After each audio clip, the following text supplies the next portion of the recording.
Good morning, dear student. Standard 8, Chapter 4 Eureka, Eureka. Eureka પાઠનું આજે આપણે revision કરીશું. સૌપ્રથમ આપણે પાઠની ટૂંકના સમજૂતી મેળવીએ.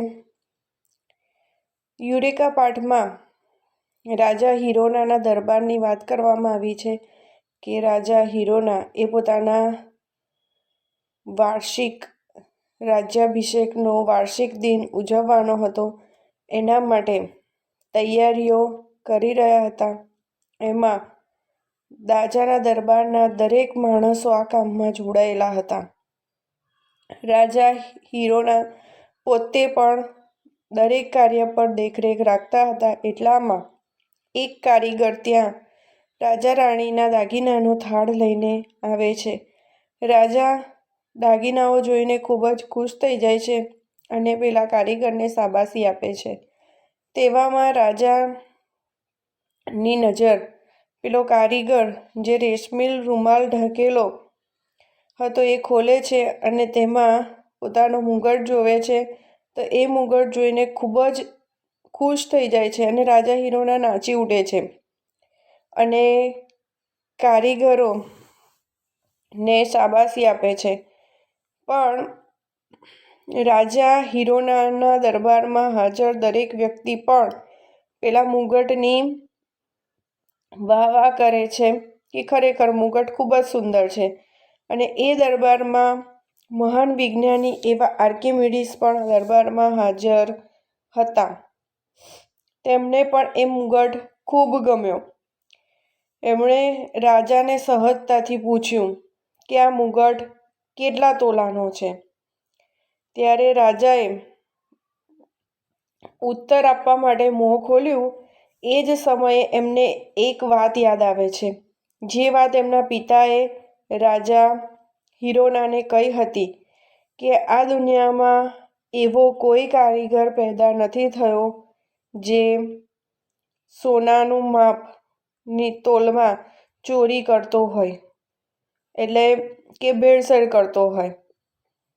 રાજા હિરોનાને પણ પેલા કારીગર પર શંકા જાય છે કે આ મુગટમાં એને સોનાનો છે પણ એમાં એણે ચાંદીની ભેળસેળ કરી છે કે નહીં કરી, એ શોધવા માટેનું કામ રાજા હિરોના આર્કિમિડીઝને કહે છે. આર્કિમિડીઝ આ વાતમાં માની જાય છે કે હા, હું શોધખોળ તો કરી દઉં, પણ રાજાએ એક શરત મૂકી હોય છે કે આ મુગટને ઓગાળ્યા વગર જ એ શોધવાનું છે કે આમાં ભેળસેળ થઈ છે કે નહીં. આર્કિમિડીઝ પોતાના ઘરે પાછો જાય છે. ત્યાં એના મનમાં આ મુગટમાં ભેળસેળ શોધવાના જુદા જુદા વિચારો ઘુમરાતા હોય છે. એવામાં આર્કિમિડીઝ દરરોજના જેમ સાંજના સમયે એ નાહવા માટે એક ટબમાં પાણી ભરે છે. એ પાણી વિચારોમાં ને વિચારોમાં ખોવાયેલો હોય છે. એટલામાં આખું ટબ ભરાઈ જાય છે. જેવો આર્કિમિડીઝ અંદર પ્રવેશે છે, એના શરીરના કદ જેટલું પાણી બહાર ઢોળાય છે ને આર્કિમિડીઝના મનમાં વિચાર આવી જાય છે કે જો એમાં મેં મુગટ મૂક્યો હોત તો મુગટના એના જેટલું પાણી બહાર ઢોળાત, અને જો મેં મારું શરીર અંદર હું ગયો તો શરીરના કદ જેટલું પાણી બહાર ઢોળાયું. અને એના મનમાં વિચાર આવી ગયો કે કઈ રીતે હું સાબિત કરી દઉં. એટલે ઉત્સાહમાં ખુશીથી આર્કિમિડીઝ જે શબ્દો બોલે છે, શબ્દો શું હતા? Eureka, Eureka. યુરેકા શબ્દનો અર્થ થશે કે ઉપાય સૂઝી જવો કે ઉપાય મળી જવો. આમ આર્કિમિડીઝે પોતે બીજે દિવસે સવારે મહેલમાં રાજસભામાં જાય છે અને પ્રયોગ દ્વારા સાબિત કરીને બતાવી દે છે કે મુગટમાં ચાંદીની ભેળસેળ થઈ છે. એ પ્રસંગ અહીંયા આપવામાં આવ્યો હતો. હવે આપણે આ પાઠના સ્વાધ્યાયને સમજીએ. સ્વાધ્યાયમાં પ્રશ્ન નંબર 1 નીચે આપેલા પ્રશ્નોના એક એક વાક્યમાં ઉત્તર લખો. પહેલો પ્રશ્ન, રાજા હિરોનાના દરબારમાં દોડધામ કેમ ચાલતી હતી? રાજાના હિરોનાના દરબારમાં શા માટે દોડધામ ચાલી રહી હતી? તો રાજા હિરોનાનો આવતીકાલે રાજ્યાભિષેકનો વાર્ષિક દિન હોવાથી રાજા હિરોનાના દરબારમાં દોડધામ ચાલતી હતી. બીજો પ્રશ્ન, રાજા કેમ આનંદથી નાચી ઉઠ્યા? રાજા હિરોના શું જોઈને આનંદથી નાચી ઉઠે છે? તો કારીગરોએ પોતાના બધા જ કૌશલ્યો અજમાવીને તૈયાર કરેલા મુગટની સુંદરતા જોઈને નાચી ઉઠ્યા. પહેલાં તો આર્કિમીડીસે સોના ચાંદીના રાજા રાણીના દાગીના જોયા. ખૂબ સારા હતા. એમણે એમના વખાણ પણ કર્યા કારીગરોના. પણ એ બધાથી સુંદર એવો ખૂબ જ પોતાના બધા જ કૌશલ્યો આવડતોને અજમાવીને કારીગરોએ જે મુગટની રચના કરી હતી એ મુગટને જોઈને આનંદથી રાજી થઈને નાચી ઉઠે છે. ત્રીજો પ્રશ્ન, રાજાને પોતાના પિતાના કયા ઉદ્ગાર યાદ આવ્યા? રાજા હિરોનાને એમના પિતાએ કયા શબ્દો કહ્યા હતા? ઉદ્ગાર એટલે કે શબ્દો. એ કયા શબ્દો યાદ આવે છે? તો એમના પિતાએ કહ્યું હતું કે દાગીના ઘડતા ઘડતા સોનું ન ચોરનાર કારીગરો હજી જન્મ્યા નથી. શું કહ્યું હતું? કે દાગીના ઘડતા ઘડતા સોનું ન ચોરનાર કારીગરો હજી જન્મ્યા નથી. એ શબ્દો યાદ આવ્યા.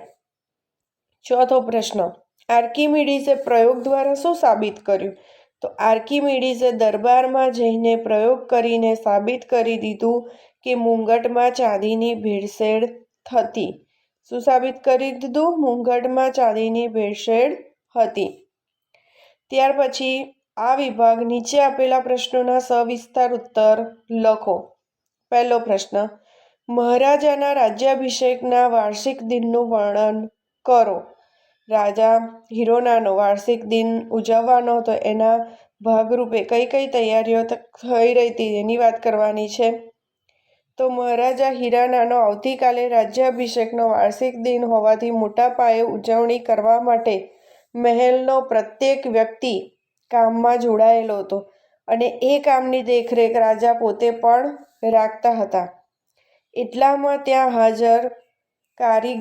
ત્યાં એક કારીગર રાજા રાણીના દાગીનાનો થાળ લઈને આવે છે અને તે દાગીના જોઈને રાજા હિરોના ખુશ થઈ જાય છે અને તેને શાબાશી આપે છે. રાજાએ મુગટ પરનો રેશમી રૂમાલ ઊંચો કર્યો અને મુગટની સુંદરતા જોઈને નાચી ઉઠ્યા. રાજા ખુશ થયા અને દરબારમાં હાજર દરેક વ્યક્તિએ મુગટની પ્રશંસા કરી. ત્યાં મહાન વૈજ્ઞાનિક એવા આર્કિમીડીસ પણ હાજર હતા. તેમણે પણ મુગટ ખૂબ જ ગમ્યો. આમ ખૂબ જ તૈયારી થઈ રહી હતી. શેની તૈયારી થઈ હતી? કે આવતીકાલે મહારાજા હિરોનાનો રાજ્યાભિષેકનો વાર્ષિક દિન હોવાનો હતો, એટલે ભવ્ય તૈયારીઓ થઈ રહી હતી. બીજો પ્રશ્ન, આર્કિમીડીસના મનમાં કયું વિચારચક્ર શરૂ થયું? આર્કિમીડીસના મનમાં વિચારચક્ર ક્યારે શરૂ થાય છે? કે જ્યારે રાજા હિરોનાએ આર્કિમીડીસને એક બાજુ લઈ ગયા અને કાનમાં પૂછ્યું. કઈ વાત પૂછ્યું? કે આ મુગટને પીગાળ્યા વગર તેમાં ભેળસેળ થઈ છે કે નહીં તે ઓળખી શકાશે ખરું? તે જ ક્ષણે આર્કિમીડીસના મનમાં એક વિચારચક્ર શરૂ થયું કે મુગટ બનાવનાર કારીગરોએ મુગટમાં ચાંદી ભેળવી હશે કે કેમ? કેટલી બળવી હશે? કેવી રીતે શોધવું? મુગટને પીગાળીએ તો જ શોધવું શક્ય છે. હવે શું કરવું? એવા જુદા જુદા પ્રશ્નો જ્યારે આર્કિમીડીસને રાજા હિરોનાએ પૂછ્યા ત્યારે આર્કિમીડીસના મનમાં વિચારચક્ર શરૂ થઈ જાય છે. ત્રીજો પ્રશ્ન, આર્કિમીડીસે યુરેકા યુરેકા એવી બૂમો કેમ પાડી? યુરેકા યુરેકા શબ્દનો અર્થ આપણે આગળ પણ સમજ્યા. શું થાય? કે ઉપાય સૂજી જવો કાં તો ઉપાય ચડી જવો. આવી બૂમ ક્યારે અને કેમ પાડે છે? તો રાજાના કહેવાથી આર્કિમીડીસ શું શોધવા માંગતા હતા? કે મુગટમાં ભેળસેળ થઈ છે કે નહીં. તેમના મનમાં વિચારચક્ર ઘૂમરાયા કરે છે અને તે વિચારે છે કે સોનું ચાંદી કરતાં 2 ગણું ભારે હોય. શું વિચારે છે કે સોનું ચાંદી કરતાં 2 ગણું ભારે હોય છે, એટલે સોના ચાંદીના એક સરખા વજનના 2 ગોળા લઈએ તો ચાંદીનો ગોળો સોનાથી ગોળા કરતાં મોટો હોય. એવું વિચારતા તેના મનમાં પ્રશ્નોની હારમાળા સર્જાય છે અને તેને માવા માટે જે 1 ટબ પાણી ભર્યું અને સંપૂર્ણ પાણી ભર્યા પછી ધીમેથી અંદર બેસે તો તે પાણી બહાર છલકાય છે અને તેને લાગ્યું કે મારા શરીરના કદ જેટલું પાણી બહાર ઢોળાયું. મારી જગ્યાએ મુગટ મૂક્યો હોત તો તેનું કદ જેટલું પાણી બહાર ઢોળાત. આવો વિચાર આવતા જ તે બોલ્યો, યુરેકા, યુરેકા! જડી ગયો. એટલે આર્કિમીડીસને મુગટમાં ચાંદીની ભેળસેળ થઈ છે કે નહીં તે તપાસવાનો ઉપાય જડી ગયો. કયો ઉપાય જડી ગયો? મુગટમાં ચાંદીની ભેળસેળ થઈ છે કે નહીં. કઈ રીતે એને મળી ગયો કે આર્કિમીડીસે મનમાં શું વિચાર્યું કે સોનું ચાંદી કરતાં 2 ગણું ભારે હોય છે અને ચાંદીના અને સોનાના એક સરખા વજનના આપણે જો 2 ગોળા લઈએ તો ચાંદીનો ગોળો એ સોનાના ગોળાથી કેવો હોય? મોટો હોય. અને આ બધું વિચારમાં એના મનમાં એવી પ્રશ્નોની હારમાળા રચાય છે કે આર્કિમીડીસે નાહવા માટે જે પાણીનું ટબ ભર્યું હતું તે સંપૂર્ણ ભરાઈ જાય છે અને બહાર છલકાય છે. તેને લાગ્યું કે શરીરના કદ જેટલું પાણી બહાર ઢોળાયું તો મારી જગ્યાએ જો મેં મુગટ મૂક્યો, આર્કિમીડીસ પોતે નાહવા અંદર ગયા, એના કરતાં જો મુગટ મૂક્યો હોત તો મુગટના કદ જેટલું જ પાણી ઢોળાત. આવો વિચાર આવે છે ને એ જ સમયે એમને ઉપાય જડી જાય છે એટલે તેઓ યુરેકા, યુરેકા એવી બૂમો પાડે છે. ત્યાર પછી ખાલી જગ્યાઓ અહીંયા લખવાની છે. ઈ વિભાગ. મહારાજા ખાલી જગ્યાનો વાર્ષિક દિન હતો. જન્મનો કે રાજ્યાભિષેકનો? મહારાજાના શેનો વાર્ષિક દિન હતો? તો જવાબ આપશે રાજ્યાભિષેકનો. સોનું ચાંદી કરતાં ખાલી જગ્યા ઘણું ભારે હોય છે. કેટલું ભારે હોય છે? 2 ગણું કે 3 ગણું? તો શું આવશે જવાબ? 2 ગણું. શરીરના ખાલી જગ્યા જેટલું જ પાણી બહાર ઢોળાયું. શરીરના શેના જેટલું બહાર પાણી ઢોળાયું? વજન કે આકાર? તો શું આવશે જવાબ? આકાર.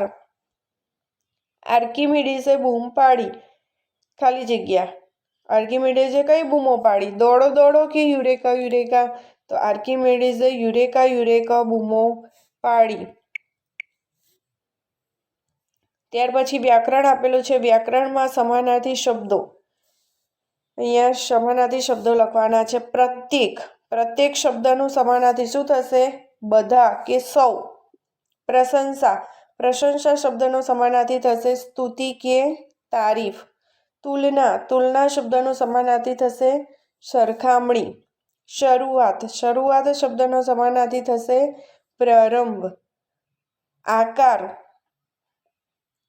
શબ્દનો સમાનાર્થી થશે કદ કે ફેલાવ. અને આવશ્યક શબ્દનો સમાનાર્થી થશે જરૂરી. ત્યાર પછી છે વિરુદ્ધાર્થી શબ્દો. વિરુદ્ધાર્થી શબ્દોમાં પહેલો જોઈએ તો ખુશ. ખુશનું વિરુદ્ધાર્થી શું થશે? નાખુશ. પ્રશંસાનું વિરુદ્ધાર્થી થશે નિંદા. ધીમાનું વિરોધી શબ્દ ઝડપી. ભારેનું વિરુદ્ધાર્થી હલકું. શક્યનું વિરુદ્ધાર્થી અશક્ય. અંદરનું વિરુદ્ધાર્થી બહાર. ત્યાર પછી નીચેના શબ્દના વચન બદલવાના છે. મુગટ શબ્દ કેવું છે? એક વચન છે તો આપણે એને બહુવચનમાં ફેરવવાનું છે. તો શું થશે? મુગટો. શું થશે? મુગટો. કારીગરો શબ્દ બહુવચન છે તો આપણે એને એક વચનમાં ફેરવીએ તો શું લખી શકાય? કારીગર. કારીગર એક વચન છે. માણસ શબ્દ એક વચન છે તો એને આપણે બહુવચનમાં ફેરવવું હોય શું થાય? માણસો. દાગીના શબ્દ બહુવચન છે તો આપણે એને એક વચનમાં ફેરવવું હોય તો શું કહેવાય? દાગીનો. દાગીનો શબ્દ એક વચન છે. હું એક વચન છે અને અમે બહુવચન છે. દિશા એક વચન છે અને દિશાઓ શું છે? બહુવચન છે. ત્યાર પછી આપણે MCQ સમજીએ તો પહેલો MCQ, યુરેકા યુરેકા પાઠમાં કયા રાજાના દરબારની વાત છે? A. બાદશાહ, B. ભોજ, C. હિરોના અને D. આર્કિમિડીઝ. તો યુરેકા યુરેકા પાઠમાં રાજા હિરોનાના દરબારની વાત છે. બીજો MCQ, રાજા હિરોનાના દરબારમાં શા માટે દોડધામ ચાલતી હતી? A. રાજાનો જન્મદિવસ હતો, B. રાજાના રાજ્યાભિષેકનો વાર્ષિક દિન હતો, C. રાજાના લગ્નનો વાર્ષિક દિન હતો અને D. રાજકુમારનો જન્મદિવસ હતો. તો શેનો હતો? રાજા હિરોનાના દરબારમાં શા માટે દોડધામ ચાલતી હતી? કારણ કે રાજા હિરોનાના રાજ્યાભિષેકનો વાર્ષિક દિન હતો. રાજાના દરબારમાં એક કારીગર શું લઈને આવે છે? A. કિંમતી રત્નો, B. રાજકુમારના દાગીનાઓ, C. ભગવાનના ઘરેણાઓ અને D. રાજા રાણીના દાગીનાઓ. શું લઈને આવે છે? રાજા રાણીના દાગીનાઓ. ચોથું, રાજા હિરોના શું જોઈને આનંદથી નાચી ઉઠ્યા? A. મુગટ, B. ગળાનો હાર, C. કિંમતી રત્નજડિત વીંટી અને D. સિંહાસન. તો રાજા હિરોના શું જોઈને આનંદથી નાચી ઉઠ્યા? તો જવાબ આવશે A. મુગટ. રાજા હિરોના એ મુગટ જોઈને આનંદથી નાચી ઉઠ્યા.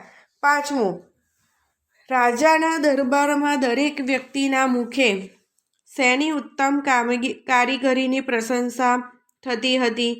તો રાજાના દરબારમાં દરેક વ્યક્તિના મુખે ઓપ્શન A છે મુગટ, B. કિંમતી રત્નજડિત વીંટી, C. ગળાનો હાર અને D. સિંહાસન. તો શેની પ્રશંસા થતી હતી? મુગટની. કારીગરોએ જે સુંદર મુગટ બનાવ્યો હતો એની પ્રશંસા થતી હતી. છઠ્ઠો MCQ, રાજા હિરોનાના દરબારમાં કયા વૈજ્ઞાનિક હાજર હતા? A. Einstein, B. Abdul Kalam, C. ગેલિલિયો, D. આર્કિમિડીઝ. તો રાજા હિરોનાના દરબારમાં આર્કિમિડીઝ નામના વૈજ્ઞાનિક હાજર હતા. સાતમો MCQ, રાજા હિરોનાને મુગટ કેટલા તોલાનો છે એવો પ્રશ્ન કોણે પૂછ્યો? A. રાણીએ, B. રાજકુમારે, C. આર્કિમિડીઝે અને D. પ્રધાને. તો રાજા હિરોનાને આ પ્રશ્ન કોણે પૂછ્યો હતો? પ્રખ્યાત મહાન વૈજ્ઞાનિક આર્કિમિડીઝે પૂછ્યો હતો. આઠમો MCQ, રાજા હિરોનાના કોના ઉદ્ગાર અચાનક યાદ આવે છે? રાજા હિરોનાને જ્યારે પોતે આર્કિમિડીઝને કહેવા અલગ લઈ જાય છે ત્યારે કોના ઉદ્ગાર, કોના શબ્દો યાદ આવે છે? A. રાણીના, B. ગુરુના, C. માતાના અને D. પિતાના. તો રાજા હિરોનાને પોતાના પિતાના કહેલા શબ્દો યાદ આવે છે. કયા શબ્દો કયા હતા? કે આ દુનિયામાં સોનું ઘડતા ઘડતા ચોરી ન કરનાર કારીગરો હજુ જન્મ્યા નથી. એવા ઉદ્ગાર એમના પિતાએ કયા હતા એ શબ્દો યાદ આવે છે. નવમો MCQ, રાજાએ સોનામાં ભેળસેળ થઈ છે કે નહીં તે શોધવાનું કામ કોને સોંપ્યું? A. કારીગરને, B. આર્કિમિડીઝને, C. પ્રધાનને અને D. આઇન્સ્ટાઈનને. તો કોને કામ સોંપ્યું હતું? આર્કિમિડીઝને. 10મો MCQ, સોનું કરતાં ચાંદી કેટલા ગણું ભારે હોય છે? A. 3, B. 4, C. 2 અને D. 10. તો કેટલા ગણું ભારે હોય છે? 2 ગણું ભારે હોય છે સોનું કરતાં ચાંદી. 11મો MCQ, પાણી બહાર કેમ છલકાયું હશે એવો કોના મનમાં પ્રશ્ન જાગ્યો? તો પાણી કરતાં બહાર કેમ છલકાયું હશે? પાણી બહાર કેમ છલકાયું છે એવો પ્રશ્ન કોના મનમાં જાગ્યો? તો એવો ઓપ્શન જોઈએ A. રાજાના, B. કારીગરના, C. આર્કિમિડીઝના અને D. રાણીના. તો આવો પ્રશ્ન આર્કિમિડીઝના મનમાં જાગ્યો. 12મો MCQ, યુરેકા યુરેકા શબ્દો કોના દ્વારા ઉચ્ચારાયા હતા? A. Raja હિરોના, B. પ્રધાન, C. આર્કિમિડીઝ અને D. રાણી. તો યુરેકા યુરેકા શબ્દો આર્કિમિડીઝ દ્વારા ઉચ્ચારાયા હતા. 13મો MCQ, મહાન વૈજ્ઞાનિકે પ્રયોગ દ્વારા શું સાબિત કર્યું? આર્કિમિડીઝ પ્રયોગ દ્વારા કઈ વાત સાબિત કરવા માંગતા હતા? એ વીટીમાં ભેળસેળ, બી હારમાં ભેળસેળ, સી ઘરેણામાં ભેળસેળ અને ડી મુગટમાં ભેળસેળ. તો શું સાબિત કરી બતાવ્યું કે મુગટમાં ચાંદીની ભેળસેળ થઈ છે કે નહીં એ એમણે સાબિત કરી બતાવ્યું. 14મો MCQ. પ્રયોગ દ્વારા સોનામાં શેની ભેળસેળ થઈ છે સાબિત થયું? એ તાંબાની, બી પિત્તળની, સી ચાંદીની અને ડી પ્લેટિનિયમની. તો પ્રયોગ દ્વારા સાબિત થઈને બતાવ્યું કે મુગટમાં ચાંદીની ભેળસેળ થઈ છે. 15મો MCQ. યુરેકા શબ્દનો અર્થ શું થાય? એ ઉપાય સૂજી જવો, બી આનંદ થવો, સી જીત થવી, ડી ત્રણમાંથી એક પણ નહીં. તો યુરેકા શબ્દનો અર્થ થાય છે ઉપાય સૂજી જવો, ઉપાય મળી જવો એવું પણ કહી શકાય. ત્યાર પછી છે 16મા MCQ. ટબમાંથી કેટલું પાણી બહાર ઢોળાયું? એ શરીરના આકાર જેટલું, બી શરીરના વજન જેટલું, સી અડધું પાણી અને ડી ત્રણમાંથી એક પણ નહીં. તો કેટલું પાણી બહાર ઢોળાયું હતું? શરીરના આકાર જેટલું પાણી બહાર ઢોળાય હતું. 17મો MCQ. નીચેના શબ્દોમાંથી સાચી જોડણી શોધવાની છે. આવશ્યક શબ્દની સાચી જોડણી શોધવાની છે. તો ઓપ્શન એ, બી, સી અને ડીમાંથી સાચી જોડણી કઈ છે? Option C. 18મો MCQ. દાગીના શબ્દનો સમાનાર્થી શબ્દ શોધો. એ અલંકાર, બી ઘરેણાં, સી આભૂષણ અને ડી એ બી સી ત્રણેય. તો દાગીના શબ્દનો સમાનાર્થી શબ્દ શું થશે? અલંકાર, આભૂષણ અને ઘરેણાં એ ત્રણેય શબ્દો એના સમાનાર્થી શબ્દો છે. તો જવાબ શું આવશે? ડી. 19મો MCQ. તુલના શબ્દનો અર્થ શું થાય? તુલના શબ્દનો અર્થ કે સમાનાર્થી શબ્દ શું થાય? એ તારીફ, બી તરંગ, સી સરખામણી અને ડી ત્રણમાંથી એક પણ નહીં. તો શું આવશે જવાબ? ઓપ્શન સી સરખામણી. તુલના એટલે કે સરખામણી કરવી. 20મો MCQ. શરૂઆત શબ્દનો વિરોધાર્થી શબ્દ શોધો. એ આરંભ, બી પ્રારંભ, સી અંત અને ત્રણમાંથી એક પણ નહીં. શરૂઆત શબ્દનો સમાનાર્થી શબ્દ થશે આરંભ અને પ્રારંભ. તો એનો વિરોધાર્થી શબ્દ શું થશે? અંત. એટલે જવાબ શું આવશે? શરૂઆત તો અંત. 21મો MCQ. પ્રશંસા શબ્દનો વિરોધાર્થી શબ્દ શું થાય? પ્રશંસાનું વિરોધી. એ તારીફ, બી સ્તુતિ, સી નિંદા કે ડી નિંદ્રા. તો પ્રશંસાનો વિરોધાર્થી શબ્દ થશે નિંદા. સ્તુતિ એનો સમાનાર્થી. તારીફ અને સ્તુતિ બે સમાનાર્થી શબ્દ છે, જ્યારે નિંદા એ વિરુદ્ધાર્થી શબ્દ છે અને નિંદ્રા શબ્દનો અર્થ થશે ઊંઘ. બરાબર. તો વિદ્યાર્થીઓ, આજે આપણે જે પ્રકરણ 4 સમજ્યા, ત્યારબાદ સ્વાધ્યાય સમજ્યા અને MCQ સમજ્યા. સ્વાધ્યાય અને MCQ પહેલાં તમે નોટબુકમાં લખેલું જ છે, એટલે ફરીથી લખવાનું નથી, માત્ર આનું વાંચન કરવાનું રહેશે. Thank you.